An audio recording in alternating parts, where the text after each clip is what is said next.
ay karapatan ba talaga ang pamahalaan na magparusa batay sa Biblia? Alamin natin kung talagang bang may karapatan ng pamahalaan na magparusa, lalo na yung tinatawag nating parusa sa kamatayan. Okay. So, nasa itaas post ko, basahin ninyo. Yan ay nakasulat sa Roma 13:1. Kung tingnan ninyo sa nakasulat, mayroon sa ibaba na matakot ka kasi ang mga rulers hindi sila magkimi na magpataw ng espada, swords. Diba klaro, no? Nasa talata in English version, swords. So kapag sinasabing swords, hindi naman siguro yan pangputulan ng kamay. So siyempre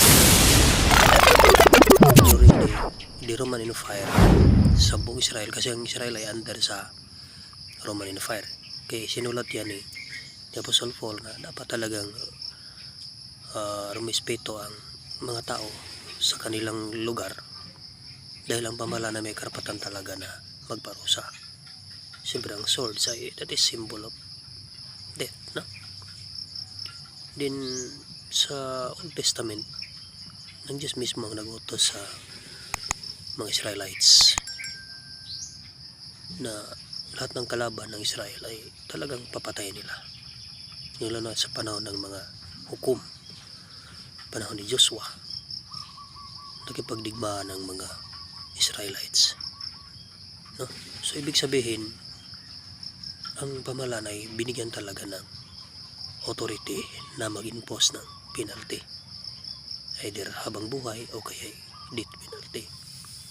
Kasi lahat ng pamahalaan, kung nabasa sa pabaw, ay established by God. Pero depende na yan sa leader, kasi mayroong leader na diktador, mayroong leader na mabuti. Pero yung talagang government, ibig sabihin yung kapangyarihan ay galing talaga sa Diyos. Kaya tinatawag yan na eminent from God, base yan sa divine right theory ng pamahalaan. Kaya siguro during the time of the former president, talagang nag-impose yan ng war against war on drugs. Siguro may makita lang siguro natin na talagang mayroong mga casualty. Baka yung iba, sabi nga nila, mayroong mga foul play, depende na yun. Baka pwede yung yun sana nag-trial o nagreklamo sila, nagkaroon ng trial para malutas, hindi sa puntong mabot ng ganito na ating former president ay nasa Netherlands para sa isang trial o pre-trial. Pero kahit anong mangyari, hindi yan solusyon sa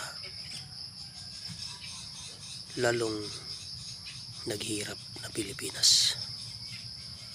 Kahit mag-guilty pa yan, wala yang kaugnayan sa kahirapan sa Pilipinas. Ang solusyon talaga ngayon ay paano lutasin ang kahirapan sa ating bansa, matulungan ang mga tao na may angat ang kanilang buhay.